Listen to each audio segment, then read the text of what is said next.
guys, welcome back to our channel. I'm Serena. And I'm James. And it has been a little while since we made a video. It has indeed.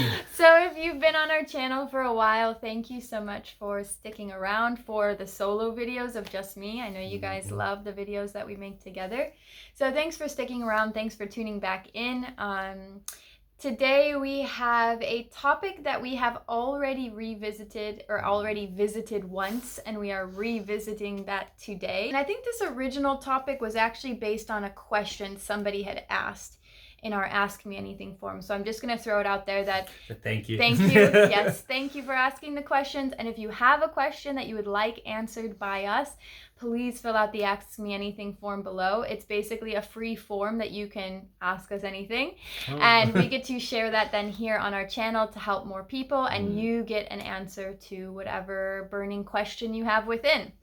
So with that being said, we are going to talk today about which twin reaches out first before reunion is coming.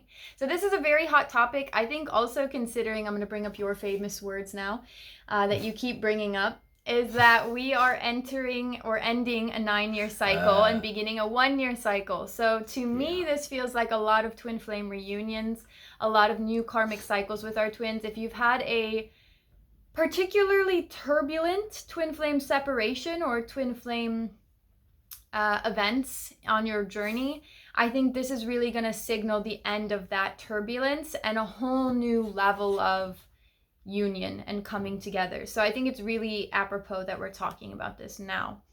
That being said, we want to talk a little bit about, before we really dive into the topic, I want to talk about what lens James and I are both coming from. So in the twin flame community, the terminologies that I know of are runner chaser, and then you also have divine masculine, divine feminine. So James and I don't really love the divine masculine, divine feminine, because I think it gets a little bit confusing with gender, with energy roles, with flip-flopping back and forth, where for us it just makes sense for us to talk about the runner chaser perspective. So this video is going to be spoken about from that perspective, and then you can superimpose your own terminology onto how we speak about it, right? Like if one of us sounds more like the DM, then you can superimpose your labels or your perspective onto that. And you can also ask questions in the comments if you're unsure, if there's a lack of clarity around something. We always encourage an open discussion on all of our videos. So that being said, what's really interesting here, I think, is basically I had reached out very first in the beginning of our relationship, right? Yes. So I was kind of the first one to initiate our relationship. But also, funny enough, I was also the one that was otherwise attached. So it's very interesting when you think about it, because it's a little bit ironic. Like I'm the one that chased you in the very beginning, and then we instantly almost flipped-flopped sides because then you were like, do you remember I sent you a message and I was like, can you come to me? And you're like, no, I have work. I couldn't leave. And you couldn't leave. And so almost immediately, like I was the chaser, and then after our you would have technically been energetically like the runner, and then I even decided to even further that chasing by driving 6 to 7 hours back to where you were, 8 to 10 hours from where I was.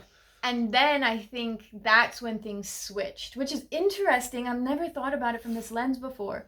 But that was after we also had sex for the first time. So that's kind of interesting from an energetic level. So that's where it flipped. Yeah, that was when everything flipped. Yeah. And then I kind of was going back into my other relationship. Yeah. So that's really interesting. And for those of you that are poo-pooing on me right now because I just said we had sex and I was in another relationship, I was actually in an open relationship. So I wasn't, it wasn't like I cheated on my partner. I do have a bit of integrity. And I absolutely, what's really funny, and this is why everything is divinely planned, because I'm the type of person that would not have done that in any other circumstance. So it's funny that I just happened to be in an open relationship, because I never would have cheated on a person or on a partner if that wasn't the case. So I don't know, it's just all very interesting. So that being said, I was the person that reached out first, and then we had our experience together, and then it kind of flipped where then you almost became the chaser, right? And I became the runner in a sense. And now a lot of people will talk about kind of our dynamic and our experience being one, a lot quicker than other people's, and also being a little bit less turbulent than other people's, which I would generally say, like, I've worked with a lot of twin flames and I've heard a lot of stories. I would generally say that's pretty true. But I also think we had both pretty severe karmic relationships that I think we worked out a lot of karma already in. I can agree with that. So I think if you've only had soulmate relationships, or you haven't had deep, traumatic, neglectful, or narcissistic, like, karmic relationships, and there's a lot of turbulence in your twin flame, it's likely that you chose in this lifetime to work out that karma with your twin rather than another karmic partner. Because, right, the universe doesn't care about people, it cares about energy. So if the pattern is there, it doesn't matter who you work it out with.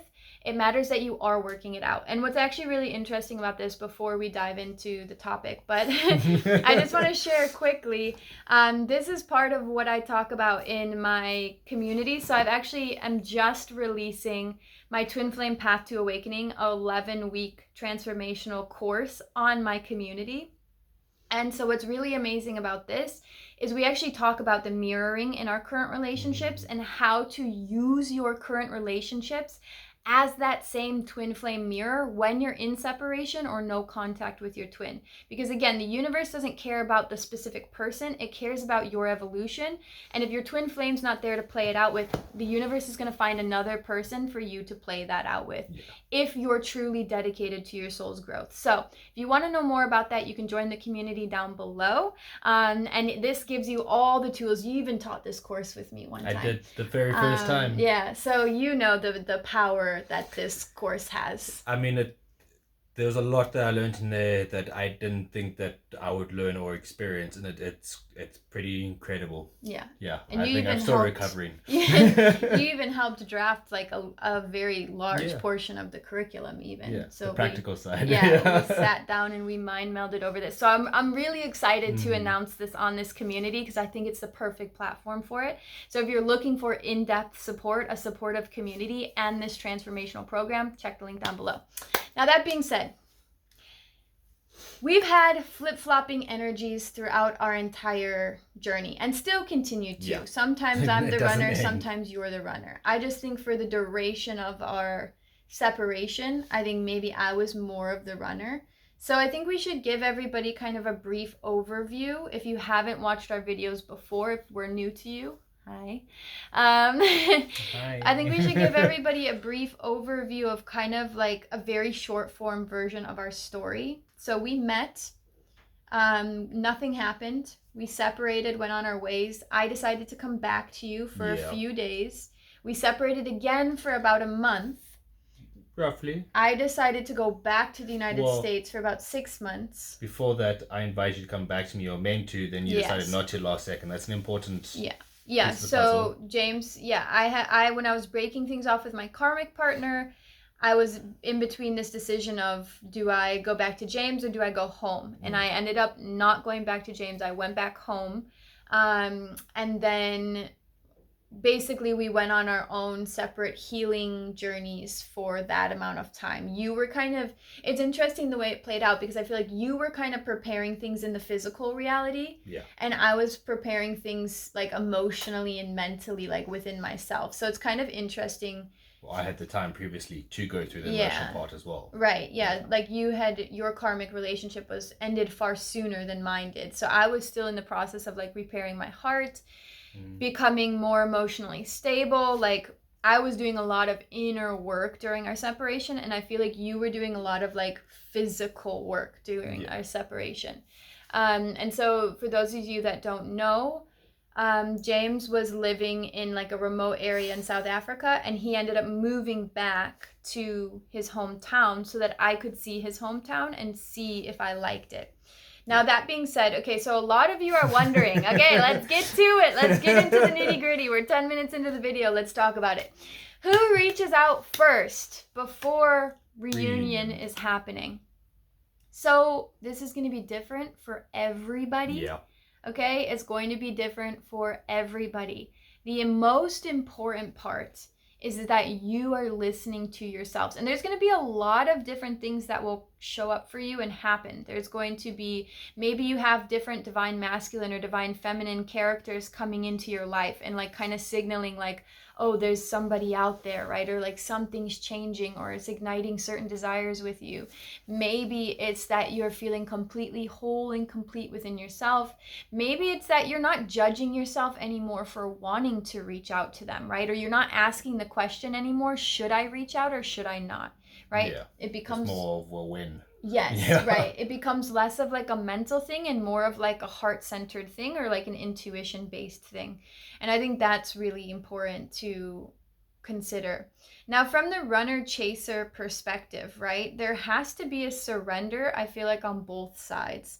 Because from my perspective, I had to surrender to the fact, like you guys, I didn't want to come back to South Africa. I had told myself, I was like, I'm done chasing boys around the world. I had traveled around the world with my karmic partner, and I was like, I'm done chasing boys around the world. I'm over it. And I proved you wrong. Yeah. And so for me, the surrender and like the humbling of my ego came from a place of like, I need to surrender to the fact that maybe that's where my spirit wants me to be, right? And not just be so egoic, like, oh, I'm not going to do that for anybody else ever again, and realize that, oh, you're doing it for yourself. You're not doing it for anybody else. Maybe this is the place where your spirit's going to come alive, and if you never give it that shot, you're never going to know. So I had one of the things that pointed us in that direction as well, because I mean, I physically could not financially get to you. Yeah. Which as well was a huge push in that direction. Yeah, there was a lot of like, I had a lot of things playing out in my mind, like maybe we would meet in Mexico, maybe we would go to the Caribbean together, because I know you'd been there before. So there's a lot of different options that we like had, but like financially that wasn't possible for you. Anything was for you to come here. Yeah, it literally gave us one option, and for me the surrender was like, okay, well, this is the one option and you have to choose whether that's what you want or not. And I think you chose right. And I think for you the surrender is, sometimes I wonder, like looking from the perspective of somebody watching this right now, I'm like, I hope they knew that that was a joke, you know, like that it wasn't like, and I'm like, I hope people understand your sense of humor. Put it in the comments if you understand James's sense of humor.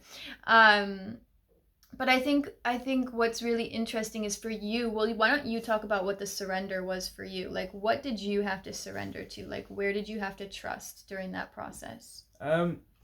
I mean, it's interesting because obviously we've been talking about it. Originally, I didn't think that what my main surrender was my surrender, which was, you know, leaving my job and what I was doing in the Transkei, where I had my stability of my finances, everything was kind of sorted. I had food that was given to me, accommodation. I had everything you pretty much need in order to live.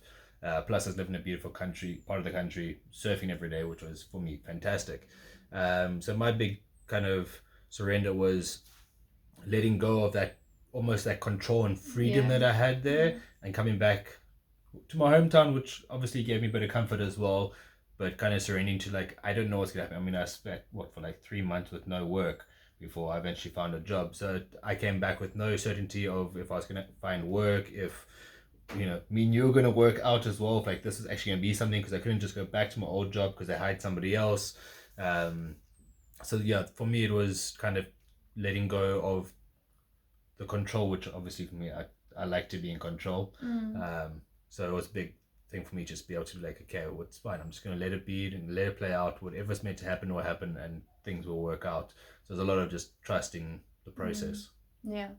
But I think what's different between our dynamic and many other people's dynamics is there are people right now watching this video that have maybe been in separation for plus years, like, you know, 1, 2, 3, 5 years or more. And they're wondering, okay, I feel like I'm getting close to my inner union, or union is coming close. I'm getting signs, I'm getting things from spirit, like all of this stuff is coming in, but like, when are they going to reach out, right? Or who's going to reach out first? Is it on me? Is it on them? And I think it's really important to address this, because you and I have a different scenario where we were in communication kind of the whole time, right? And you had brought something up before we started this recording saying like, oh, well, I made the choice because I had to come to you, right? Which in a sense is true. Like from one perspective, that is true. I did have to make the choice to come to you. But I also remember that moment very clearly. And again, this was like humbling to my ego because I remember you were like, oh, you just choose the day to come. I'll be there. I'll be at the airport. I don't care when it is, where, whatever. Like, I'll come. You just tell me now. And and I remember being like, no, like I've done this before in a relationship where I made the decision, like it was an imbalance of power, right? Because we weren't making the decision together. You were putting all the power in my hands, and I wanted it to be like a joint, a joint thing, because to me that felt new, and it felt like something I'd never really done before. Like it would be really easy for me to just be like, okay, book it, this is when I'm coming, this is what I'm doing, and like make you like pick up my bags and do all this, and kind of be that princess. I probably still would have done that anyway. Kind of be that, and you've been doing it every day since. So you're telling me I don't need to? So it would be really easy for me to operate in that way where I'm making all the executive decisions. But I knew that there was a new way I was needing to operate if this was the type of and caliber of relationship I wanted to have. And so for us, what was really important, and I think what's really important for many twin flames who are approaching union, is it's a mutual choice. Yeah. Both twin flames have to want it. Both twin flames are going to have to make leaps or take action towards this. And it's going to be terrifying for both of you. Like there is going to be many obstacles in the way. Like I also think of how many obstacles there were in the way of us getting married. Remember, like all the hoops we had to jump through?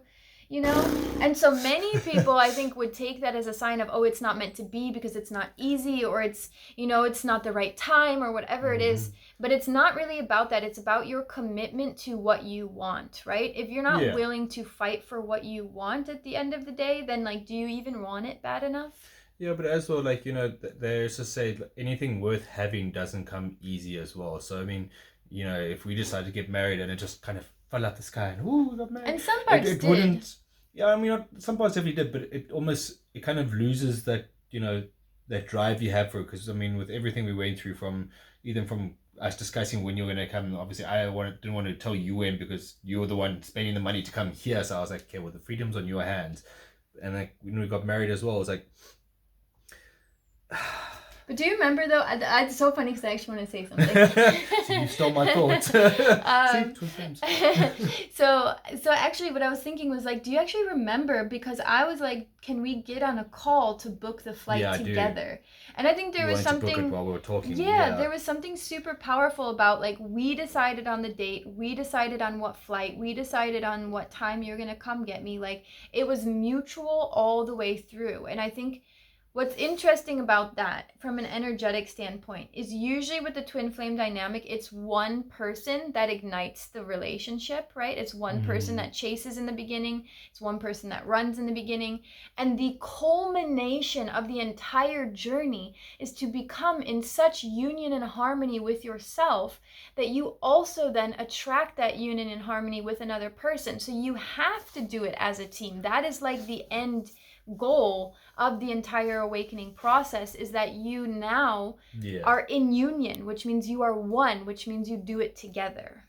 Which is quite funny though, because that's kind of how we started from the beginning. Everything was very mutual and very spoken about and talked about. And I mean, like we said from the very start, from the very first video we made, it's all about our communication. Yeah, we've had very open communication. We've gone through periods where it's not been great.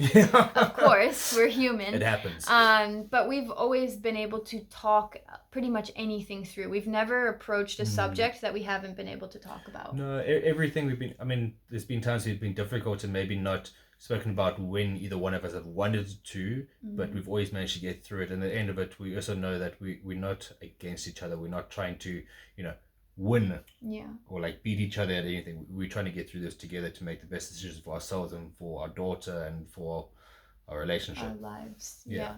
Which is important. So I think the final thing that I want to bring up, which is really important to consider if you're in this stage and you're wondering, okay, who should reach out first? Does it need to be me? Does it need to be them? Like a lot of times we're wondering like, okay, from a cycle perspective or from an energetic standpoint, who should be reaching out first? The first one. And that is the joke you made at the beginning.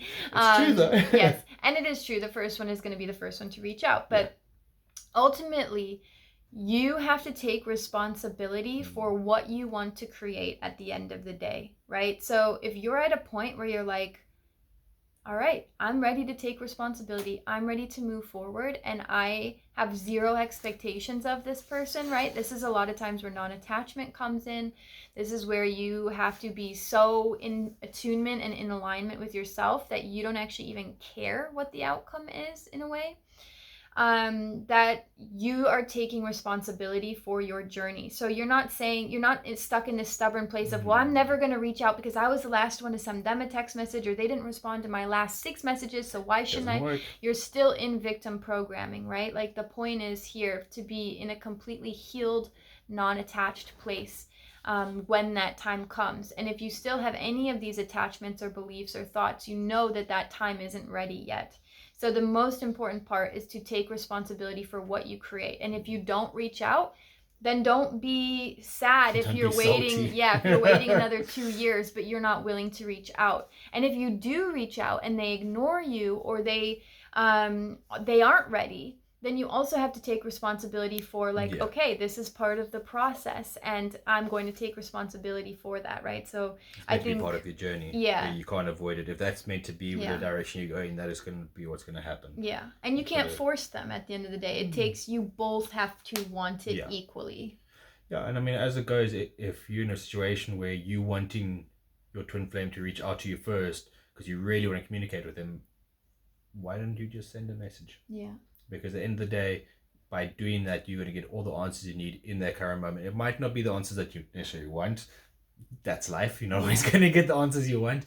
But at least then you have a bit more of an understanding. So, like, if you can see they're not ready, it gives you an opportunity to work on another part of yourself, or another part of your life, or improve on something you want to improve on, or learn something new. Or there's so many options that come from just knowing. And the only way you're going to know what options you're going to have and which ones you're going to choose is by finding out. Yeah. So sometimes the scariest thing is just to be like, hey, hi, what's happening?